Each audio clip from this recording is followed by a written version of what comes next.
February is celebrated as Black History Month. Various programs were organized all over Barrie to honor and celebrate Black culture. The month began with a flag raising ceremony by Ebenezer Nkumsa at City Hall. The Afro Caribbean Multicultural Association organized a performance by Lazo to pay a tribute to the legendary Bob Marley.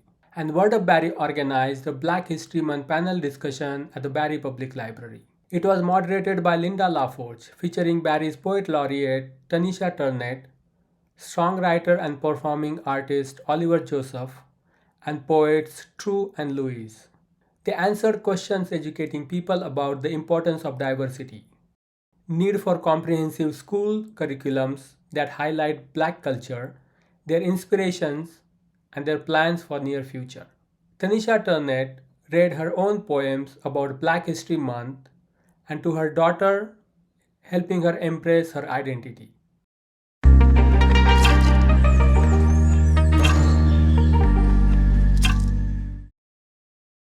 So tonight we're joined by Oliver Joseph, Tyneisha Ternet, Ty the poetess, and our new poet laureate, and Tru the eccentric one. So we're going to start with a panel, which I'm going to start with the questions, and then we'll open the floor up to you guys if we have some time. And then you guys get to wow us at open mic at the end. So each person has 5 minutes to introduce themselves. I just want to say we also have Louis the artist here.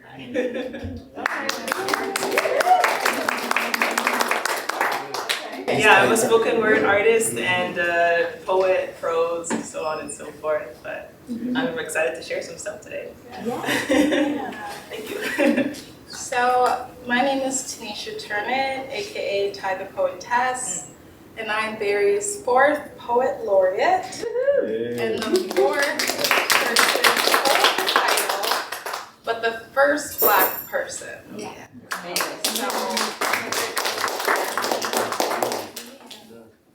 My name's Oliver Joseph. I'm 27. I'm a songwriter, recording, and performing artist from Barrie. I just want to thank Linda and Word Up for having us all out here tonight. I'm half British, half Jamaican. I was born in the UK. I moved to Canada in 2004. And Barrie's now my new home, and there's lots of great people here. We're building the community up, so it's really nice to meet everybody, and I'm very grateful for this opportunity.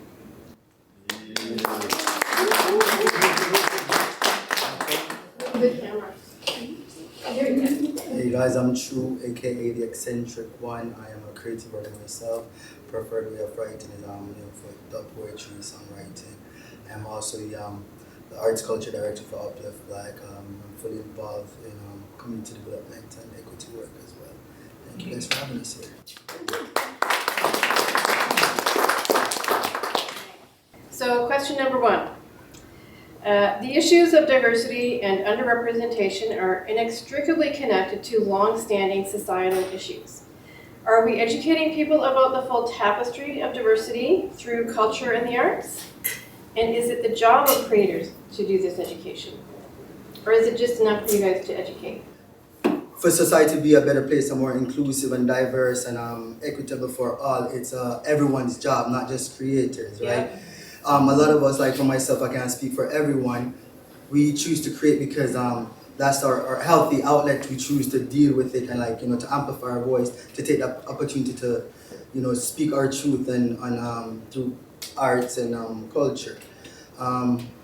So yeah, I think that answered the question. So it's not our sole responsibility, society at large, and it's still like this because everywhere you turn, whether from corporation, from the media, it's a lot of things are still perpetuated. So even though we're here and we get some highlight in media or certain parts, our voices is not enough, and it's a long continuous job again to not repeat myself, but for all of us in society.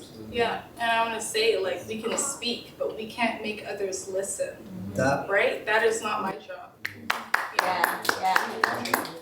Absolutely, and just to touch on what you were saying as well as artists and creators, it's really a form of self-expression. I know that I make my music almost as a self-therapy, and we definitely have a platform, so I don't necessarily see it as our responsibility or our job to educate people. That really comes down to the person.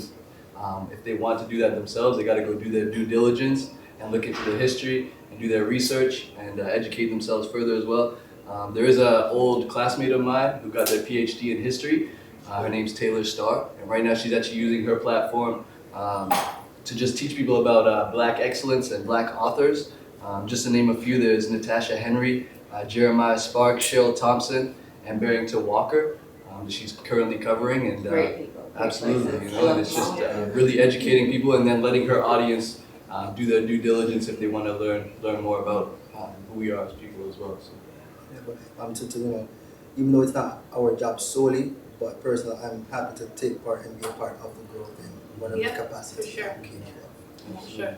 It should be maybe like natural to be diverse in everything, in education and everything, and then creation and performance should just be the cherry on top. Like, like this is us, you know. But yeah, definitely should be a group involvement for sure, community. Awesome. According to the 2019 General Social Survey, nearly half of Black people in Canada experienced discrimination in the previous 5 years. I think this was done a few years before the pandemic hit. So do you share this experience, and do writing and performance help you deal with your experience? For me personally, I've definitely had my fair share of experiencing discrimination in school, in the workplace, playing on various different sports teams, and unfortunately with the police in the past as well. These numbers that were on the question, they don't surprise me. And I definitely have these memories and these moments in the past that really get my blood boiling at some points in time, and they're gonna stick with me for a lifetime. So how I've harnessed those is really through my self-expression, through my music, through building my community and my friendships with people, really looking at them as an outlet. You know, I definitely have got it from throughout my lifetime, and it's just been a way of kind of dealing with it through my craft. But we definitely find strength in numbers, and I'm very grateful for the community that we have, where we can lean on one another and definitely express the troubles that we go through. So. Yeah. I mean, definitely I've experienced discrimination.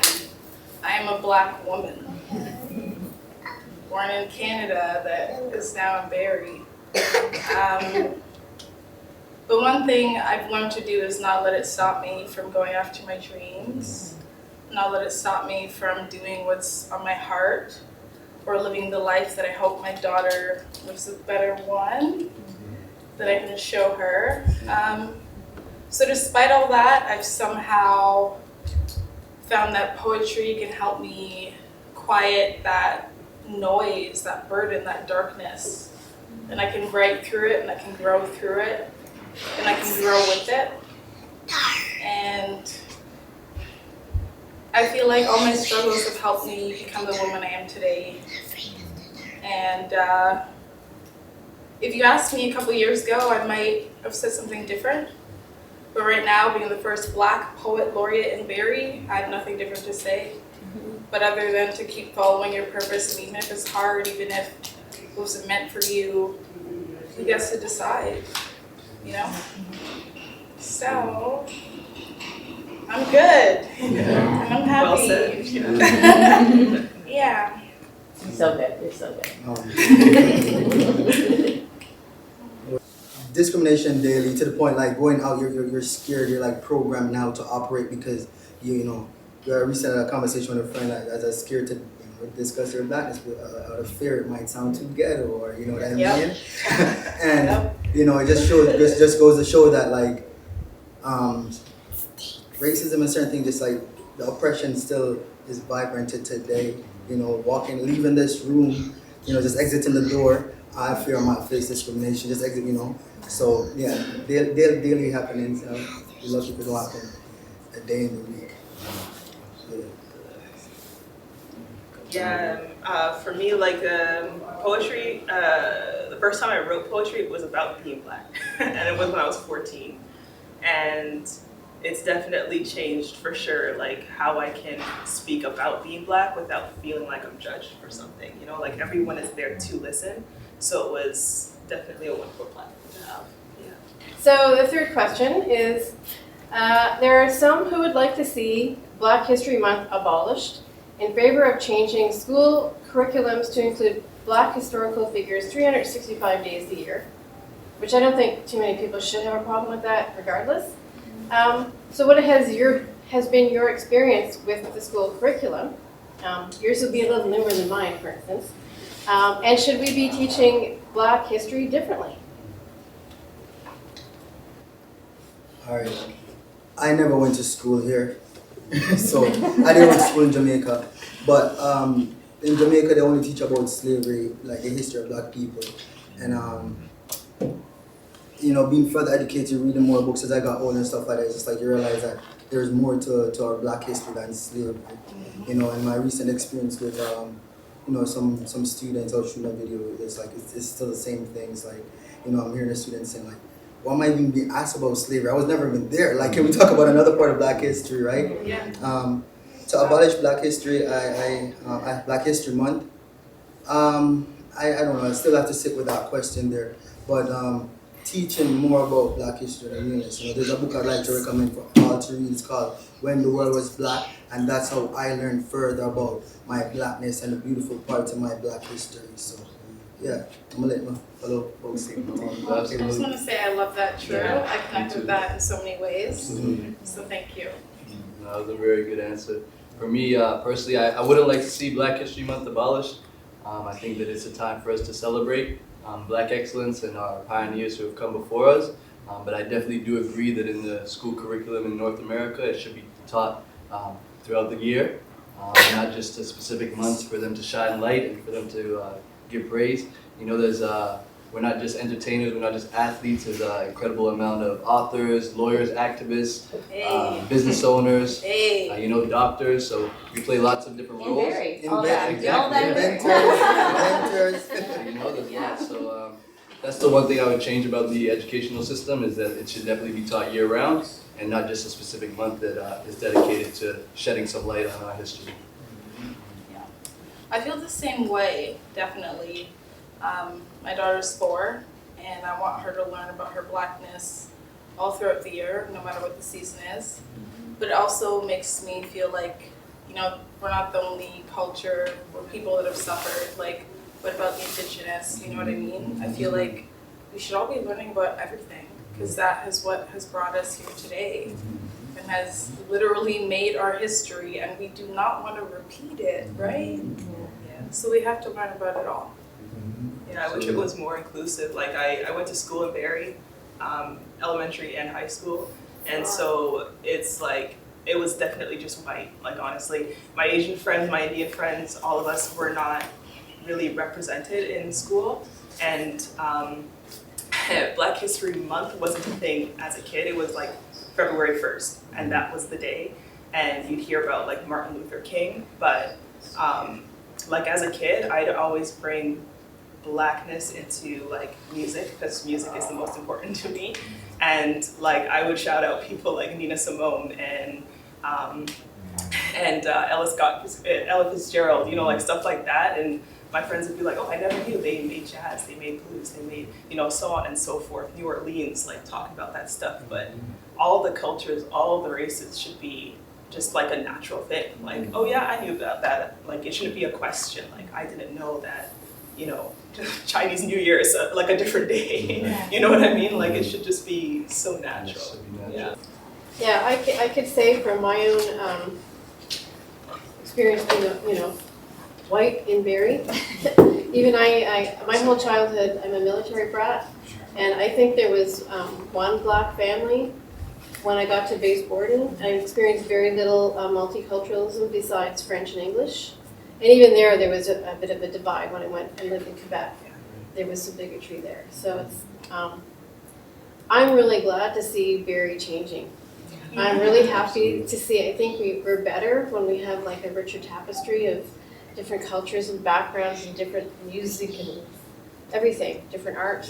You know, I think we're better as a people, period, with more. So we are inundated by U.S. news and media. So name a few Canadians who have inspired you. How important has it been for you to see yourself reflected back at you through these artists? Or they don't have to be artists, I suppose, but I guess I'd just like to know what Canadians you guys are inspired by? Yeah, absolutely. I can start. I'm gonna talk about Drizzy Drake. Definitely put Toronto on the map, and I'm grateful for that. I also want to say that I'm not only inspired by people that are Black. I'm inspired by anybody that goes after their dreams, anybody who believed in themselves, anybody who did what they were maybe taught or shown that they can do, you know? So yes, I get my Blackness and a bit of my identity and my confidence from being Black, but I also know that I don't really see race. I see hearts, I see love, I see peace. I'm trying to build a better world for my little one. And look at all the people in this room. You know what I mean? We're all here. We're not all Black, you know? And that has inspired me to just do what's on my heart. So, yeah. Love it. Good answer. I could go next. Just a couple of individuals to name would be Lawrence Hill. I actually picked up his book last year, Blackberry Sweet Juice. And it's really just a great book. He had conducted a survey and some interviews with about 30 plus Black individuals across Canada, and just really went into their experience and how things were growing up in school and with the workplace. So it was a very eye-opening book, and I think he's an incredible author. I definitely encourage you guys to all go pick up that book if you can. But yeah, he really did it from the East Coast all the way to the West Coast, so from Halifax all the way to British Columbia. There was multiple individuals who participated.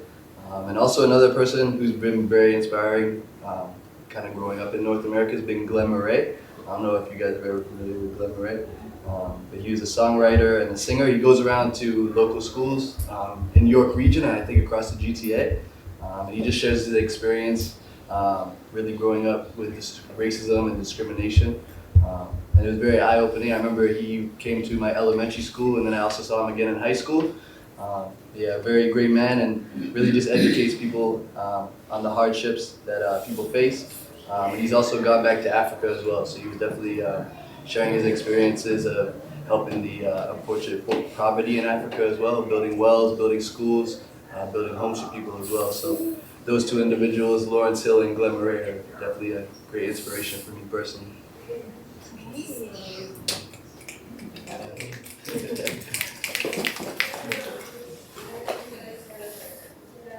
Louis? Okay. Yeah, like I'm very inspired by just local people, truly. Like the first time I came here, I was with you guys in November and it was really nice. Like I never had an experience where I could like share poetry with people who cared about poetry.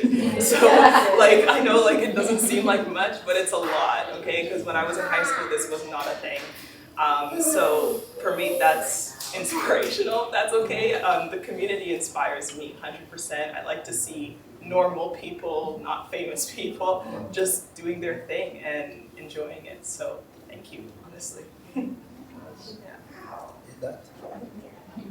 All right, yeah, Louis, to elaborate on what you're saying, to be more specific, Shelley and Skinner, it's quite the inspiration. I must say, you know, watch you grind every day, you know, you put in work, you put the community before yourself, you know, like, you don't just say uplift, you like you mean it, you feel me, like you're a single, It's true. I wouldn't say parent, because you're not really single, you know, but a Black woman with kids, with, you know, just grinding the way you do, and like, you know, I hear you, I see you every day, I follow you to your keynotes where you express yourself, you know, I only, you know, like, the way you lift myself up and people I know for sure in the community, like, you know, I could further elaborate and carry on, but, you know, like it's a local, real life, you know, witnessing it every day is quite an inspiration. What other ways do you define yourself through your creative work? So example, age, beliefs, gender identity, religion, abilities, education, work and life experience, family, education, ethnicity. There's so many ways that we all identify ourselves as. So do you believe sharing your multifaceted selves in your work changes stereotyping? I feel like the descriptions of myself and the identities of myself change throughout time, like truly. Yeah. It never stays the same. Yeah. Like one moment I'll be like very quiet, but it depends on my environment, and the next moment I'm loud as hell. People are telling me to shut up. So it's like, I don't really know. I'm a woman, I'm a Black woman, and I grew up from a Christian home. I have an affinity for the Great Spirit. I just believe in an inclusive environment. Like truly, I believe in love beyond everything and in peace as well. Like my goal is peace for all people, and just to be able to go outside and not like worry about if someone is going to attack you for something that you find not that big of a deal, but for them it's a huge threat, you know? So yeah, I don't know, that's a lot of specific ways to identify yourself. Yeah. And I think a lot of things they just are factors to identifying who you are, and they're a part of me. Like my family is a part of me and everything that they do.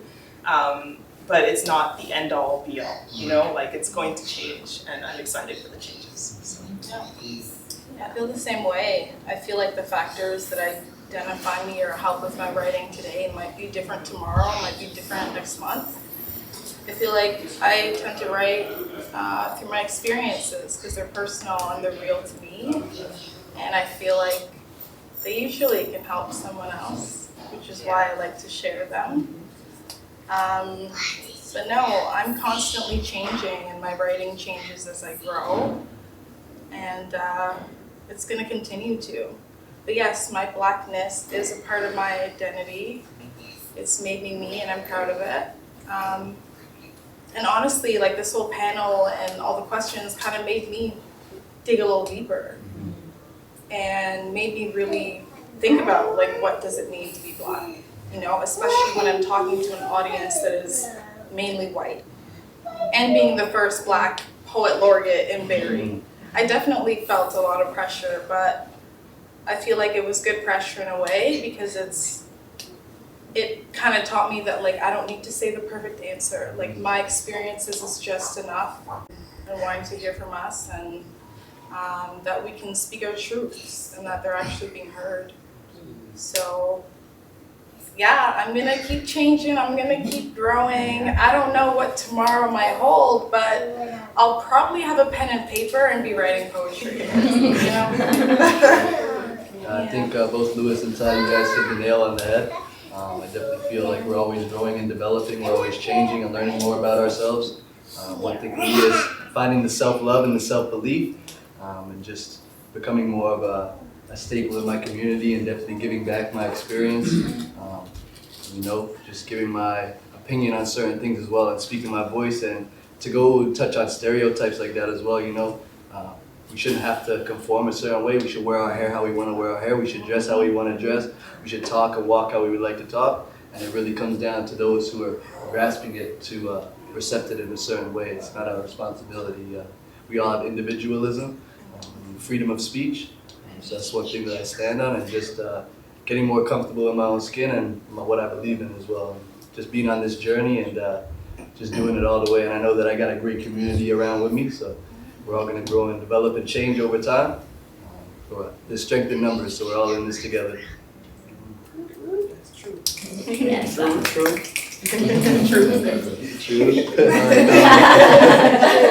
It says, do I believe sharing my multi-faced self in my work changes stereotype? I would hope so, but it definitely, you know, like I said, people were constantly fed information through media, various ways, and how we should view or how, you know, how the world paints picture. And, you know, hearing this horror story from our own mouth will naturally open up someone else's mind to even, like, you know, to think differently, to view us differently. So the aim is hope that you would, you know, to take an opportunity to speak your truth would allow people to see you, you know, but, you know, there's biased mindset, so people can only process things from their perspectives, right? As a multidisciplinary artist, naturally, like, my writes go from very painful to very happy. I'm inspired by life, you know, it's something that comes naturally, you know. Before I even, like, start speaking like this, what drove me to writing was the fact, like, I went through a lot of trauma as a child, so I wouldn't speak. I was pretty much non-verbal, so communicate with my friends who like they ask me a question and I'm singing it back, my answer. So like, you know, I oftentimes get like, what, your life should just be a musical. I'm like, it kind of is, you know. So yeah, definitely I like writing about everything. I like creating about everything around me, you know, from within me, from things from without. Again, I'm a multidisciplinary artist, and I do not like to be confined or oppressed, you know. So naturally, and people I've seen in people's face and people's response were like, oh wow, I didn't even know that. You know, it's really wow, people are open up people's mind to think different. But yeah. Why do you all think that the media portray this like picture of like promote racism essentially? Well, thanks for the question. First and foremost, you know that only black people alone are allowed to say niggas and kill niggas in their song. Anybody else get dead or don't get, they're not even allowed to put that on the radio or on the, you know, like how many, like I want to answer that question with a question, but like, and you know, it's hard for me to say this because I myself have been programmed and trying to decolonize my own mind. There have been times I'll see a black man walking down the street and want to clutch my jewelry. Where did that come from? Feel me? I did not teach myself that. I was raised with a bunch of black brothers that's very loving and caring. You know what I mean? So there's so many ways to like answer that question. Why are we only seeing like black men getting killed on the news versus like when I see like open up other medium and it's like, you know, personal stories like, oh, this black kid is 9 years old, graduated from university. Like why aren't we seeing those things? Why our blackness and you don't hear about black excellence unless we hashtag in our own post when we graduate school or get a job. Who else put that on? And bring us back to Black History Month. Why is the only time we hear about black, you know, we might hear about some black excellence in black history, but we're only hearing about slavery in black history. Why is that the only thing being taught in school? Why are we, you know, why every day, like, you know, people like myself and Shelly got to get up and teach people to love their black selves. You know what I mean? And it's still happening today. Yeah. So, I'm not going to hold the mic much longer. No, you're good. I think to touch on it too, I think it's a very controlled narrative. You know, the media definitely promotes things that are going to sell, things that are, you know, I mean, the biggest story. And it's unfortunate, man, because moving forward, we got to be wary of what we actually pay attention to. You know, I didn't watch the Tyree Nichols video myself. I didn't know. I heard about it through the grapevine, and that was a choice that I made, you know, because it gets heavy on the heart, it gets heavy on the mind. And we gotta love our image, we gotta love what we see in the mirror, and I think that's something that's a controlled narrative sometimes, just to be detrimental. So instead of helpful, it's more harmful than helpful. So just be wary of what we consume. Those constant exhibition in the media, so you know what I mean? It's not only to create stereotype, it's also to control us, to remind us so we don't step out of place. You know, I want to raise my voice about this nonsense, but I'm not trying to get shot like him or choked out or anything like that. You feel me? That's like a scary realization, like just those like the shootings, the killings, all that kind of stuff to our people. It's like, oh my God, like how do you explain that to people? I don't know, but I think that in the media they just like to promote us as the cool ones, you know, like in the movies and stuff. They're like hella gangster, and then there's like my younger brother who's like the absolute nerd who loves Naruto, like it's nobody's business. He's very shy, he hates to party, you know, it's like all that kind of stuff, and then people will call him whitewashed because he's not black enough. And he doesn't hang out with enough black people to be a black person, but then his white friends call him black, so where do you stand? You know, so it's one of those things where people just need to kind of like let go. We're not like, your skin shade can't make you any more black or any more white, like let it go, you know? Like I feel like in the media they just need to be much more accepting that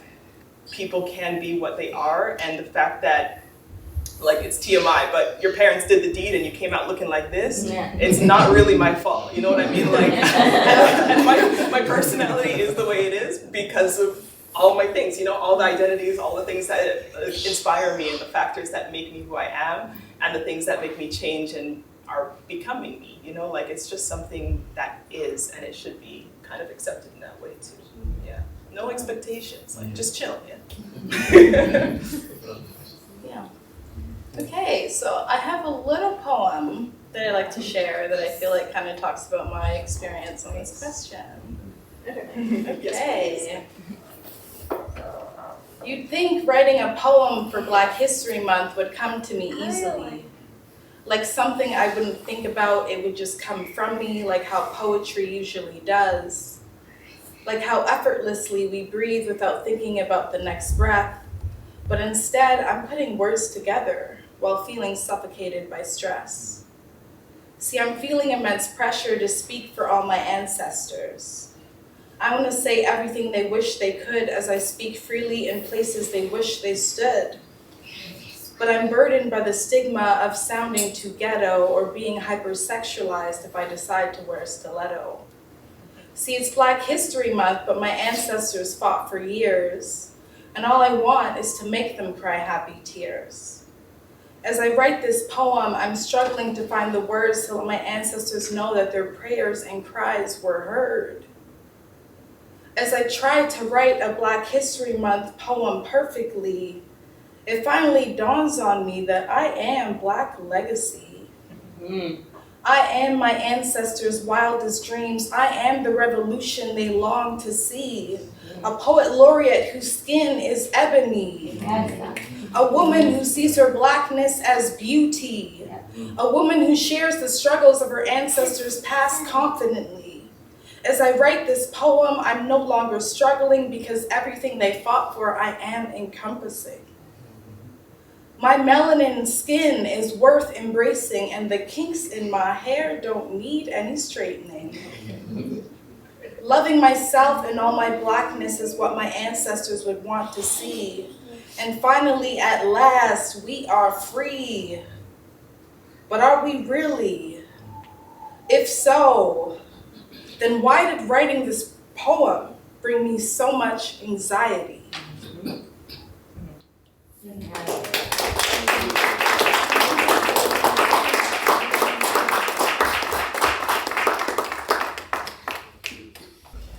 Bruce has a question. Sure. I'm a part-time author. Retired from the paying job, and now I do something that costs me money. Legal credits, right?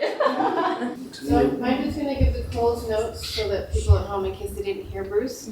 Closed notes are Bruce is a white guy trying to write multifaceted, multicultural characters. And how do you approach that without feeling like you're doing it wrong or stealing cultural identity and stuff, right? Well, first of all, thank you for even caring to like not just write from your perspective, you know what I mean, to actually like get closer to the community or the folks you're writing about, to give a truer reflection of them. So thank you for that.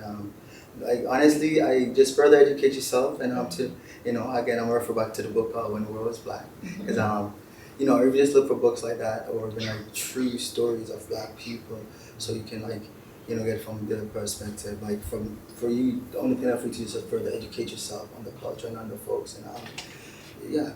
What's the title of that book again? When the World Was Black. When the World Was Black. Yeah, and I'm referring books like this because I don't want to end up with a stereotypical one, like, you know, because you know, good for the Black guy in school, he was a very good athlete and everything, but there was another discussion I have with the youth, and it's like that.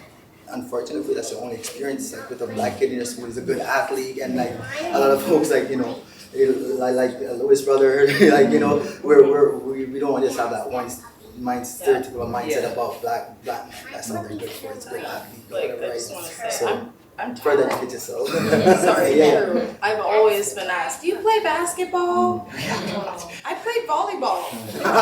Other sports. I'm used to. But you're wearing a Lakers shirt. Hi.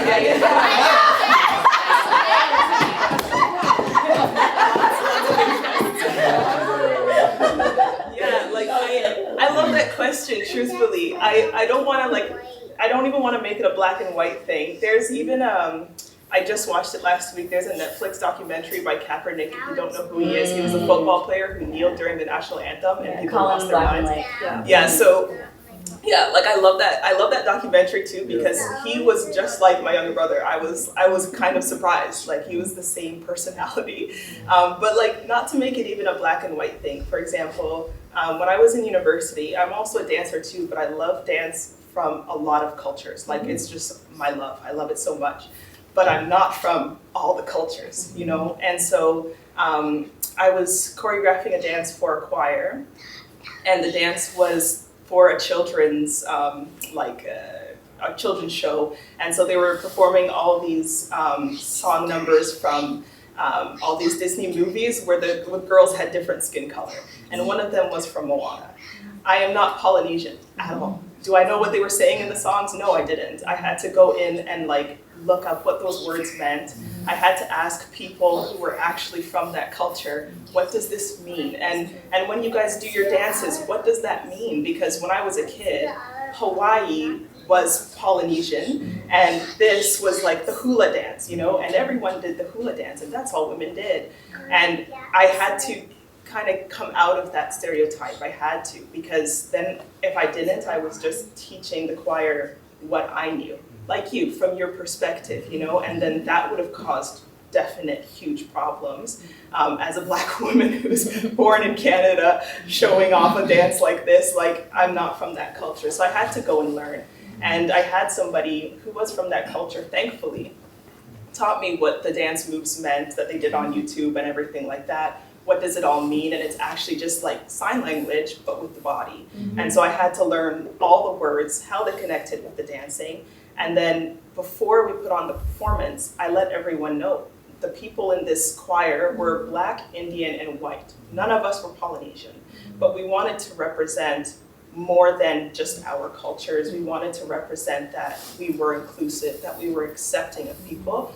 And then we shouted out the woman who taught me the dance, and then I had to teach everyone the dance because she didn't have the time to teach the choir. So I taught the choir that dance, you know, and so it was something that I learned. And then when people ask me and they try to mimic the song, I'll say, no, you need to actually learn the lyrics because you don't even know, you might be swearing or something like that or saying something completely disrespectful. So just learn. There's nothing wrong with, if you do make a mistake and people call you out on the mistake, just say, okay, yeah, you're right. I made a mistake because you're a human as well. And we still see you as human. We won't like attack you for that, but it is important to kind of highlight and it's a great way to kind of spread the love, spread the light on different races and everything like that through writing. So congrats on being an author, by the way, that's awesome. Yeah. We are first people, and we write about our experiences a lot, right? About what we've experienced. And the one thing I do not like seeing is when somebody writes the race of a person, and I'm clueless as to why the race was important in that passage. Yeah. You know, so if it's something that's important enough to talk about, and where the race is relevant, yes, okay? If not, you're writing out of your experience and your knowledge, and it doesn't matter what race the other person is that you're writing about. It's only if it's going to highlight something specific about the race that you want to go there. That's 100%. Yeah, that even applies in theater as well. When I was in school for theater, like they would put, like this was racism in itself, but they didn't highlight it.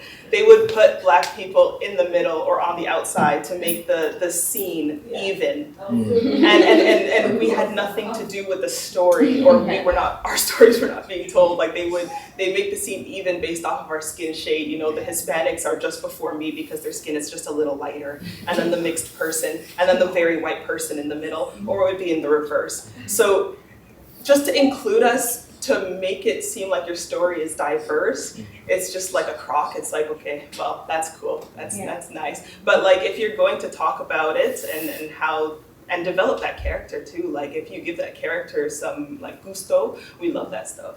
Yeah, like put it in there and get it going, and like it'll give people who are like my younger brother to read something like that and be like, oh, that character was more than just like his pants at his waist and the backwards hat, you know, like there's more to, like I said, there's some of us who are nerds, some of us who swim, some of us who, like I said, our skin is just a coincidence. It's just our circumstance, but to kind of include that in the story, talk about it. It's good.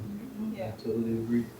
I think to answer what you were saying, Bruce, as well, like if you're looking for that participation, you can learn a lot about people over a cup of tea or coffee. Oh, yeah. So I definitely encourage you if you want to take somebody out and get their perspective. Or Maybe beer. yeah, Available for wine you anytime. know. I think that'd be a great way for you to learn. I think I just want to know a little bit about what you're all up to, how I can continue to get to know about like support the work that you're doing, because you're doing incredible. Really, I'm trying to get as involved as I can because, yeah, you have inspired me, and I'm sorry for all the pressure, but there is a lot. Yeah. I can see there is a lot as the Black woman. Like even as a woman is another pressure. So like Black and woman, and it has inspired me because of my circumstances to actually be involved in as much as I can while I can. And to write a to write a poetry book is not even for to be known or anything. I just want the 6-year-old me to have been like, I wrote a book, like she's still in me and she's like, oh my God, this is so cool. Like I want to do this, and I'm excited to just have it. And even if it doesn't make one sale, I'll just put it on my shelf and say that's mine. Like that's kind of my goal right now, and I want to perform as much as I can. That's where I'm at.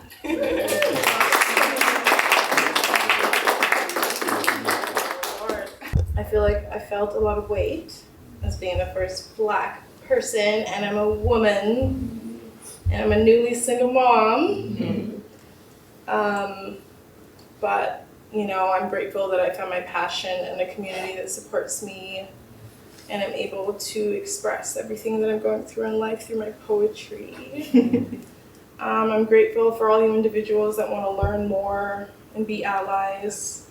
I'm grateful for all the organizations that are doing great work to give us opportunities to be paid and to be seen.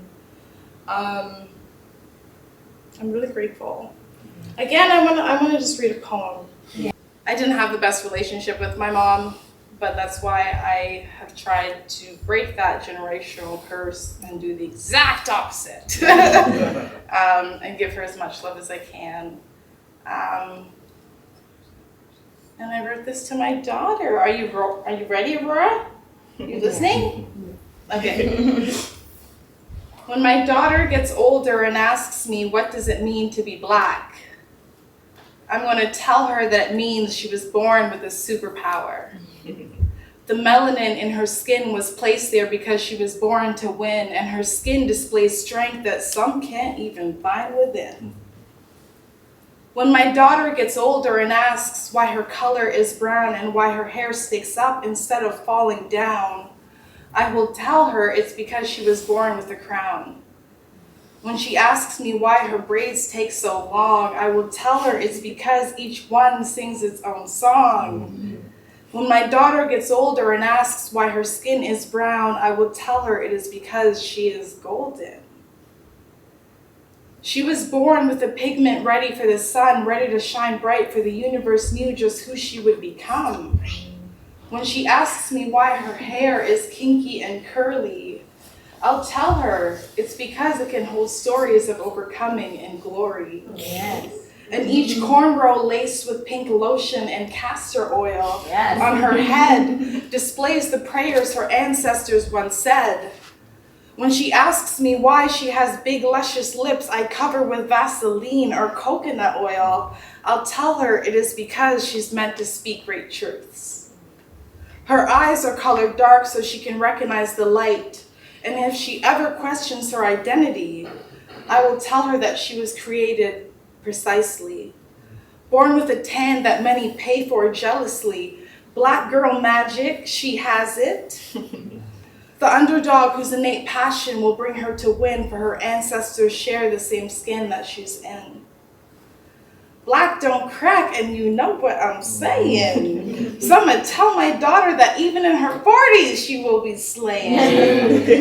She will be displaying what most go home and be secretly hating because they desire to belong in places that couldn't be home without her presence in.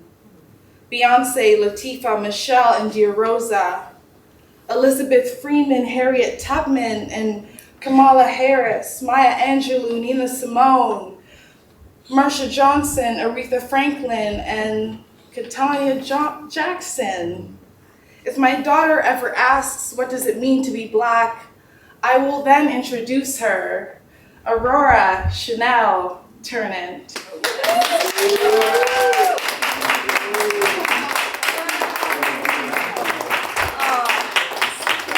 I don't think I've ever seen my mom walk outside with her natural hair.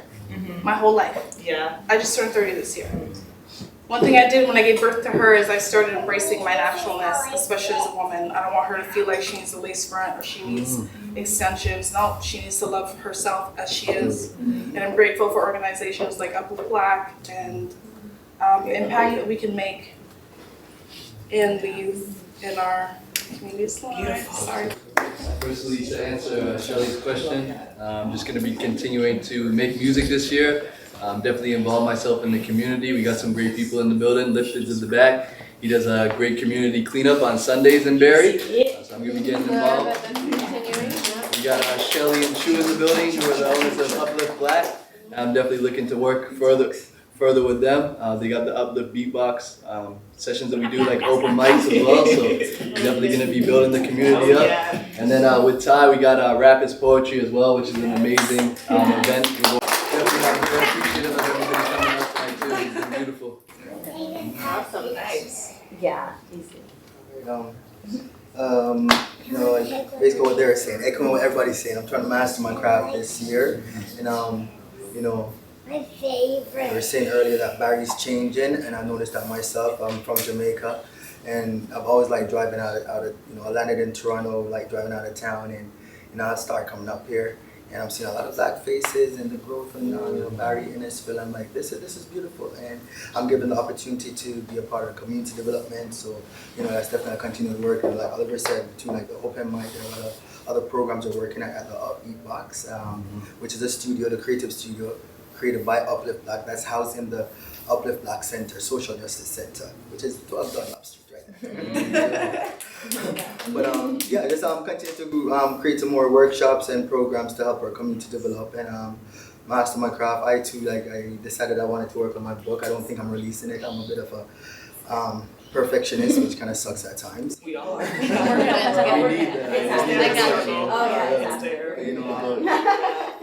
I've always wanted to write my life story, and it dawned on me, like, you know what? I'm just like, I have a couple portion of my rights that I created, speaking my truth, speaking my life, and like, I'm just gonna tell it in a poetic form, and write my story like that. And I want to say in hopes, because I like to practice not when or if, but it's gonna happen when it happens. Not if, but when it happens. Take some of that information from the book to help create a movie documentary. When I came here, I took part in a documentary called Last Chance. I'm a refugee here. I had to leave Jamaica, see the scars on my face. I went through a lot ever since I got forced out of the closet at the age of 10. It's just been me, myself, against all of Jamaica, pretty much. So I got the opportunity to come here, and when I got the opportunity, I also got the opportunity to take part in a documentary. So if you get a chance to watch a documentary, it was on Netflix, but it's no longer there. It's on the National Film Board of Canada. So they filmed part of it in Jamaica, and when I was exiting the plane, the airport here, they were there and they recorded that. So I wanted to kind of like continue that story. It was 5 participants, but I want to continue my story, tell my experiences in Canada as a new settler, new immigrant, and so. The documentary movie, the Upbeat Box, and Mastering the Craft. That's where it's at. And R.I.P. Of course, Rap is Poetry. All right. Ty, you did inspire me too, because I didn't even know what a poet laureate was until I learned about what a poet laureate do through time. I'm like, I'm a poet laureate. I'm thinking I want to go for Canadian poet laureate. There you go. Ontario poet laureate. So a lot of work to be done. And I learned to, if I want to do that, I will continue to. Like, what's your name, Bruce? I like to tell my story from my Canadian point of view, and other people's story that I came across and learn to love along the way, tell their story. Yeah, man. Barrie, big up yourself. Everybody big up yourself.